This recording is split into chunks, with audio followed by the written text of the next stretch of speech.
Welcome to the Nerd Party.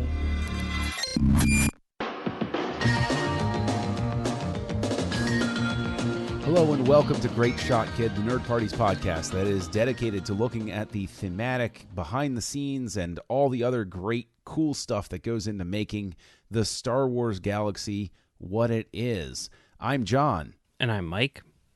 And we are here this week to bring you a special. It's the second in a series. You may recall that several episodes ago, we recast Star Wars, the original, known as A New Hope now, as if we were making the movie today. We drew from the pool of actors and actresses that we know to create a cast list for the stars, from the stars, for Star Wars. And so we're back this week. We are going to cast Empire because there are going to be new roles in The Empire Strikes Back, and this is the second one in our series. And we know the parts. The script has been delivered to us, and we're going to do Empire Strikes Back. Now, before we begin, it was episode 29, time differential, where we cast Star Wars. So I wanted to revisit really quick with you, Mike, our cast lists, who we have returning for this. Why don't you go ahead and go first? Okay, I had Samuel L. Jackson as Tarkin, Dwayne Johnson as Chewie, Bryan Cranston as Obi-Wan, or should I say Ben, Vin Diesel as Darth Vader, Michael B. Jordan as Han, Chloe Grace Moretz as Leia, and Lucas Hedges as Luke. What about you? Yeah. I had, going in a slightly different order, I always want to throw out there that I cast 3PO, Doug Jones. Tarkin, I did Ralph Fiennes. With Vader, I went for Ron Perlman. For Obi-Wan was Ken Watanabe. Chewie, I also had The Rock. For Han, I actually, when I revisited this list, we went back and forth, and you convinced me. When I re-listened again, I will actually lock in to Joseph Gordon-Levitt instead of John Krasinski. And for Luke, I went with Shamik Moore from Dope. And after some discussion, one of your suggestions actually won out over my battle over Alicia Vikander or Zoe Kravitz for Leia. But Kiersey Clemons, also from Dope, because as we discussed it, I said to myself, they've both been in a movie together. They both perform well together. Why wouldn't I cast them in this role that is possibly love interest or brother and sister? Which is kind of a creepy way to approach casting, I guess. But hey. So that's where we are with Star Wars. That is our returning cast. So it's a dark time for the rebellion. Though the Death Star has been destroyed, we have to come up with our cast list for The Empire Strikes Back.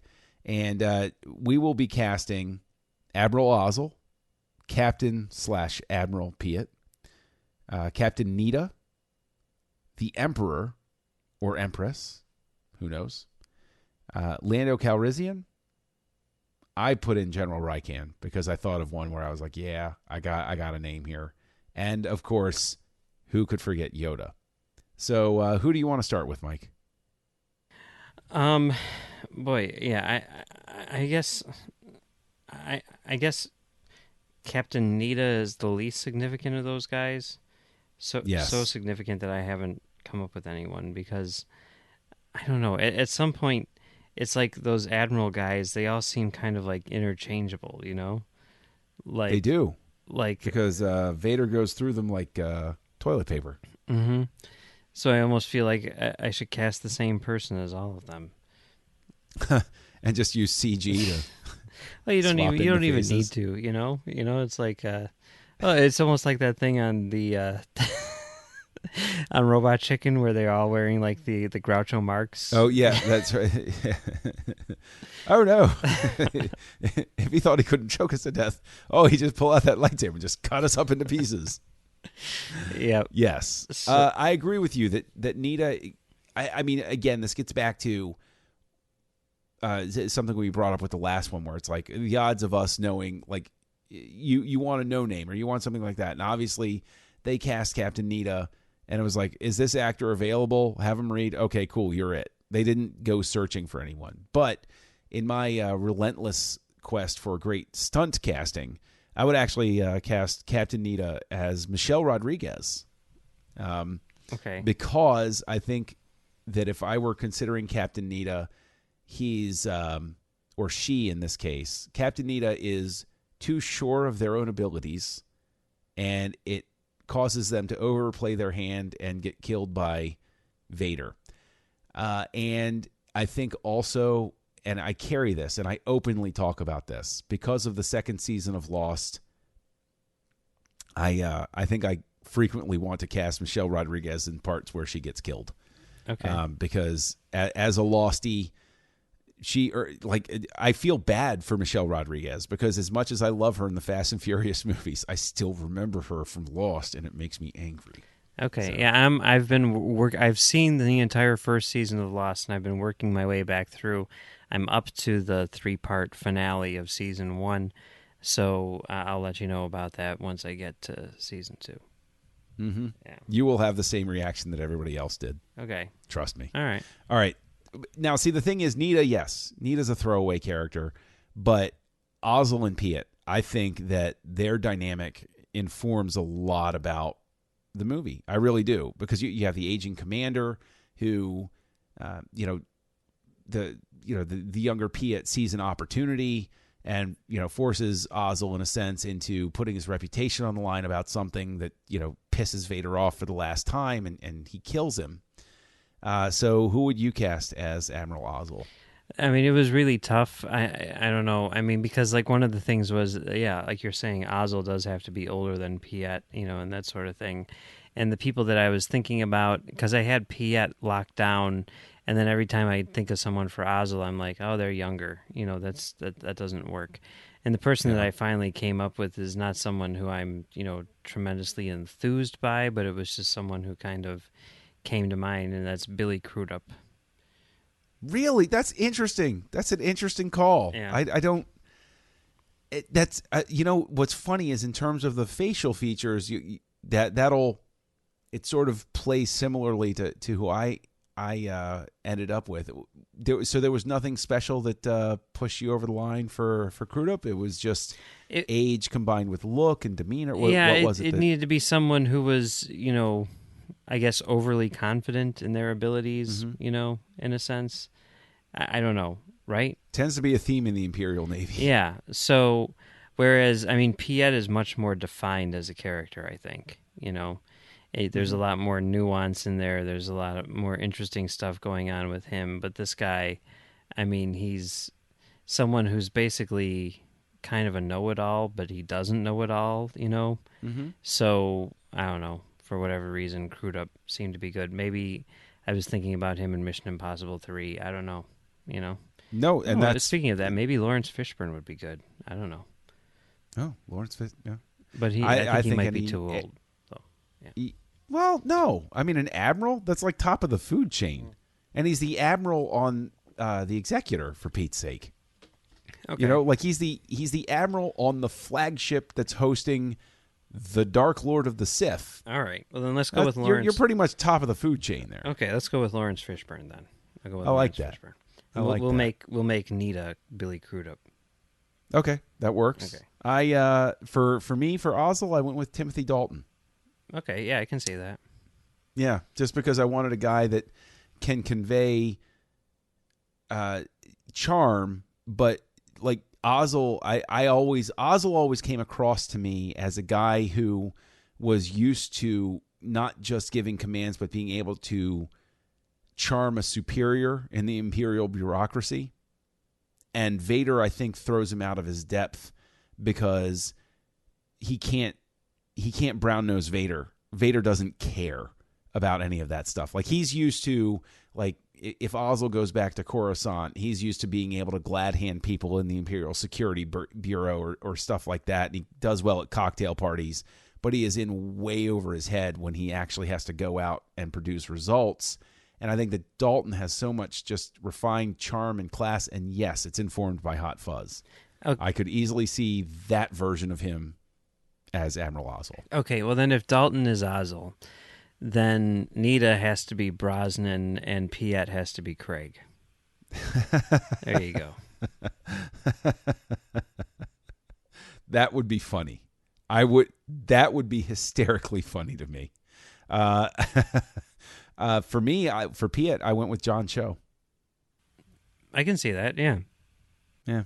And purely, of course, just because of the Star Trek thing. He's convinced me as a guy who can, take command, obviously, because remind me never to play poker with you. That's sitting in the chair and everything like that. But he's someone who's, until he does take command, like he's not someone who's like, give me command. He's like, hey, I'm going to just be waiting over here, doing my thing. And then like when he takes command, he's almost like, okay, I guess this is what we're doing now, Yeah, well, I mean, I definitely think Piet has a bit more ulterior motive. Like he's just he's sort of just counting the days of like, yeah, Vader's going to get sick of Ozzel pretty soon. Yeah, here, Yeah. But yeah, I like the energy he brings. Yeah, my Piet is perhaps a little on the nose, but I went with James Callis, who played Baltar on Battlestar Galactica. Yeah. No, I like that. I like that a lot because he's. I could actually see him playing the Emperor in makeup. Yeah, I could see that. I could too. see him doing that.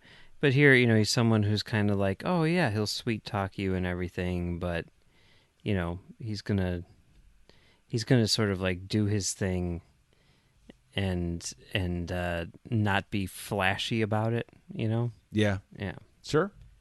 No, I do. I like that. I like that a lot. That works. That works very well.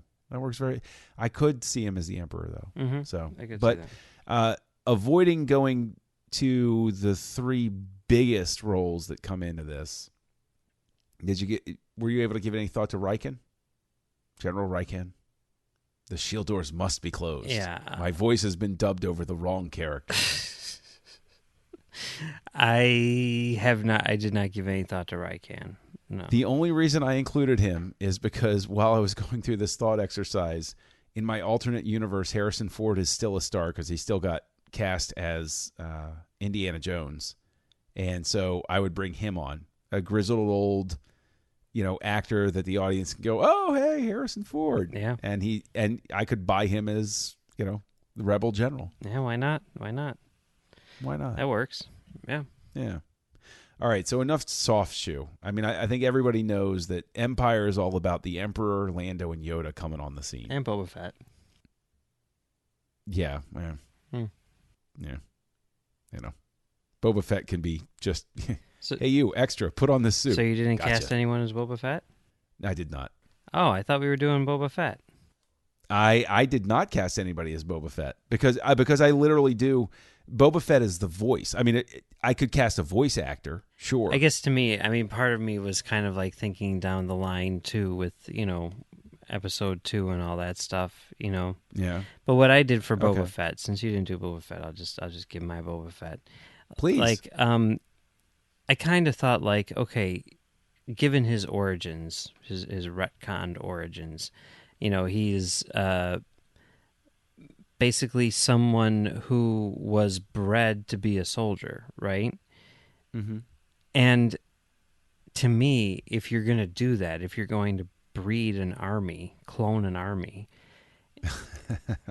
no, that's what it is, right? The Rock is already Chewbacca, so who do you have lined up here? Well, I just assumed that in terms of like physicality and stuff like that, it would be basically someone who probably has the physique of like a Navy SEAL, right? Okay. And the person who kind of comes to mind and it seems to be about the right age and everything and has a very strong presence, which, this was not at all intentional, but it does work well through a mask, is Tom Hardy. I think. Yeah, the man destined to have a mask on his face forever for some reason. Yeah, and if you start Okay, I can thinking see about that. like him interacting with Obi-Wan in Episode 2 and everything like that, like I can see it. You know. Sure. So No, Tom I like Hardy it. is my Boba Fett. So I like it. okay. I like it a lot. I guess I'm very much the weird fan that just, and I've talked about this. Like, I just fell sort of out of love with Boba Fett over time, and it was Jango Fett that made me fall in love with Boba Fett again. It was It's interesting because crazy. like I never really fell out of love with Boba Fett until like well not the prequels, but with the Clone Wars cartoon. I mean, that was like a really sort of like telling thing for me, because everyone talks about how Boba Fett is kind of a blank slate. Don't know anything about him. He just kind of, whatever. And as we start getting his backstory in Clone Wars, I didn't really have a problem with that at all. Or I'm sorry, in Attack of the Clones. But in Clone Wars, we start finding out more and more about him, and it's like, there's Boba Fett, but he's like a teenager. He's hanging out with these bounty hunters and stuff. And I kept on thinking, like, I don't care about this. I don't care about him. This is not, this is doing nothing for me. But then you see, like, Jon Favreau and the Mandalorians and all that stuff doing their thing, flying around with and I'm like, oh, this is really cool, And it's, I think at that point that I realized that it really is just the suit. Like, I don't care about Boba Fett as a character at all. I just think that he looks badass when he's flying around in his, Mandalorian armor, like shooting things and all that stuff. You know what I mean? I thought that his character arc, I really liked his character arc in the Clone Wars, but I agree with you that it is the armor that made people fall in love with him the first time. And that's why I guess mentally I'm just like, the voice actor is who's important, because yes, they've gone back and they've, dubbed in Tamara Morrison's voice, post prequels and everything like that. But that original voice for Boba Fett was great. Yeah. And like, so I would definitely put more emphasis in the voice casting than, because I think it's Boba Fett's voice that sold him when we were kids. Yeah. Whereas, he's no good to me. It was like, rah. Yeah. Something's going on here. Yeah. Yeah. Yeah. That's, I think, probably one of the reasons why Sabine is like my favorite character on Rebels too. I don't know. Well, I just like the fact that there's so much variance, personalization in Mandalorian armor. Yeah. That's so cool. Yeah. That's, and yeah, Sabine's pretty cool. She shows up in Forces of Destiny, that little the web series that they. Yeah, I need are to doing. watch that. I really do. Yeah. Yeah, it's we just talked about it over on Aggressive Negotiations. It's quick. I mean, it's very much. You know what? I don't want to color your perceptions going into it. Okay. I would want you to watch it. They're only 2.5 minutes each, and there are like 6 of them. Okay, I'll watch or it. 6 or 8 or something like that. So All right. you can just blow through them. Okay. It's faster than watching Trapped in the Closet. Okay. So All right, I'll check it out. All right, so that'll bring us to. Do you want to do Emperor, Lando, or Yoda first? I think Yoda we should build to. Yeah, I mean, Emperor has a nothing role in this thing. It's really just sort of like pre-casting for Jedi in a lot of ways. Yeah, although it didn't turn out that way, but yes, very very much it is. For our purposes, though. Yeah. Yeah, we know that there's going to be a third one. Of course, so did they. But we're going to go and cast the Emperor, saying this person is coming back. Yeah. Who do you got? Well, this is someone who I thought of back when we were doing it the first time around, and I think someone online actually suggested it as well. There were a couple of those where I'm like, I thought of that too, and now I think I even mentioned that at the time, because I'm like, I don't want whoever it was to think I was ripping them off.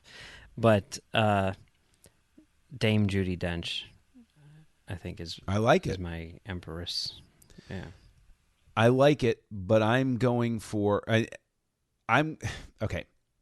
I had actually held back because Gary Oldman was one of the guys that I considered for Tarkin, and I was going to bring Gary Oldman in as the Emperor in this one. I was like, that nails it. But then I started thinking, and I said, you know what? I want get a little crazy with it. I want to get somebody where it needs to be makeup. It needs to be something where this, this actor has heavy prosthetics on, because Ian McDiarmid was, the right, even though they considered an older actor, McDiarmid was the right age to come back and play him in the prequels because he was a younger actor in age makeup. Yeah. And so I just really sort of poured some thought into it, and I thought, Cate Blanchett. Oh, yeah. And I think the Thor Ragnarok trailer is selling me on the idea too. But I like the idea, and having seen her play Bob Dylan, I know that she can sort of strip the femininity out of it to play a character who's more defined by who they are than their plumbing sort of thing. And so, I would go with her. I think that would work. Yeah, I could definitely see her do that. I mean, you look at, kind of like what she did in Kingdom of the Crystal Skull and everything, and she plays that sort of military general sort of thing, and similar type of thing here, and not to mention like her playing the Queen in, Elizabeth and stuff. In fact... Oh, yeah, that's true. Yeah, I'd forgotten about that. You're right. In fact, that would... I mean, you got Judi Dench, as my pick for the Empress. I think maybe without the age makeup, maybe... Yeah. Maybe once we get to the prequels, maybe I will pick Catherine... Cate Blanchett. Cate Blanchett. Yeah, sorry, I totally spaced there. Cate Blanchett. Yeah. There you go. Yeah. Okay. Okay. So we both have the Empress in this case. So let's move on to Lando. Lando Calrissian. Mm-hmm. Han's long lost buddy, old pal, chum, maybe mentor at some point. We don't know. Who you got for Lando? Yeah, again, I mean, this is like one of those things where you got to pick like the coolest person imaginable, right? Right, but someone also who you could imagine would stab you in the back if need be, but feel bad about it at the same time. It's tricky, but above all, cool and super smooth and all that stuff. And the person who I ended up going with was Mahershala Ali from a lot of from things Moonlight. Now. Yeah, Moonlight. But 4400 back in the day and all that other stuff. Good actor. Good choice. Yeah, I like he's that. a really good actor. I've always loved him ever since 4400. But yeah, he is a really, really good actor. Yeah, good call, man. I like that. Yeah, I like that a lot. Yeah, me too. What about you? Who did you pick? I went in a different direction, because somebody who you kind of cast a side eye at, maybe I'm going outside the age bounds with this. I don't think so. I have less trouble making Lando older than Han, like noticeably so, because of the fact that he owned the Falcon first. And I think that there is very much like almost a kid.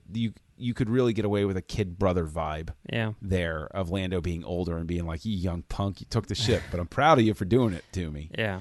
And so, all right. I cast Matthew McConaughey as Lando Calrissian. Smooth devil, charming, hitting on the ladies, setting a good table, and then, oops, sorry, I sold you out. I could see that. Yeah. Yeah. Yeah. He'd be good. He'd be good for sure. Yeah. Yeah. All right, cool. So we've got our Ozzel, Piet, Nita, Empress, Lando, Riken in my case, which brings us to Yoda, which I have a feeling this could either go really divergent for the two of us, or we're about to cast the same person. I almost think it's going to be the same person, Probably so. Probably so. I mean, given technology being what it is today, I think that this is where we're going. You're not Lock in. You're not going to have any Muppets, I mean, No. I know that the guy who used to play Kermit is available, but no, because if Lucasfilm is owned by Disney, they're not hiring him anytime soon. No. So I mean, it's going to be motion capture, and you're going to go with the master of motion capture, and that's Andy Serkis. There you go. We cast the same guy as Yoda. Yeah. So I find it so interesting that the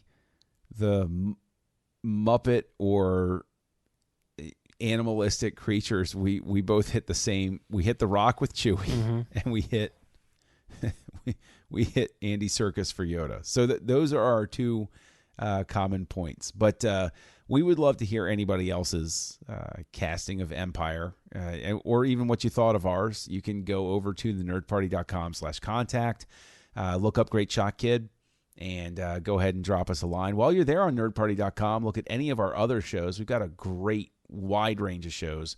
SETI Alpha 3, which looks at Star Trek. Aggressive Negotiations, which looks at Star Wars, but the content thematic side, is it, the other side of the aisle, as it were. We have Nerd Nuptial. We have Missing Frames. We have so many shows. We have Filibuster, which tip of the hat to Lee. He got a great number of terrific interviews out of the Edinburgh Film Festival. So go on over to nerdparty.com, drop us a line, check out the other shows while you're there. You can, of course, also reach out to us on Facebook, facebook.com/thenerdparty. We always post the shows there, and we love to have comment threads. You can reach out to us on Twitter @JoinNerdParty, and on Instagram, you can follow the Nerd Party as well. So all of that being the official channels, Mike, where can people find you online? You can find me doing Soderbergh 2828, a show about Steven Soderbergh's career, over on talkfilmsociety.com, and you can find me doing Commentary Track Stars, which is an audio commentary show, and some other things over on commentarytrackstars.com. And then you can find me doing a couple shows on Trek.fm, including The Edge, which is a new show about Star Trek Discovery, and Stage 9, which is a show about the people who make Star Trek, which I do along with you. That's right. You do that along with me over at Trek.fm, and we have a great time looking at the creators and it sort of, reading what they're all about, and especially with Discovery, finding out more about it. We've got more to talk about over there, so that's really, really cool. Yeah. Right here on this network, you can also find me co-hosting Aggressive Negotiations with Matthew Rushing, and you can find me co-hosting Words with Nerds with my pal Craig. And if you would like to interact with me on Twitter or anywhere else, just look for Kessel Junkie, because that's what you call me on the internet. So all that being said, thank you for joining us for this fantasy recasting of The Empire Strikes Back. We'd love to hear from you. And in the interim, we have a little bit of homework for you. Because as you all know, there's been a shakeup on the Han Solo movie, and we have a different director there. So wouldn't it be fun to do a compare-contrast with the different styles that are going to have to be melded together with what's been done and what's to come? And so we're going to be looking at 21 Jump Street by Lord and Miller and The Paper by Ron Howard. Join the revolution. Join the Nerd Party.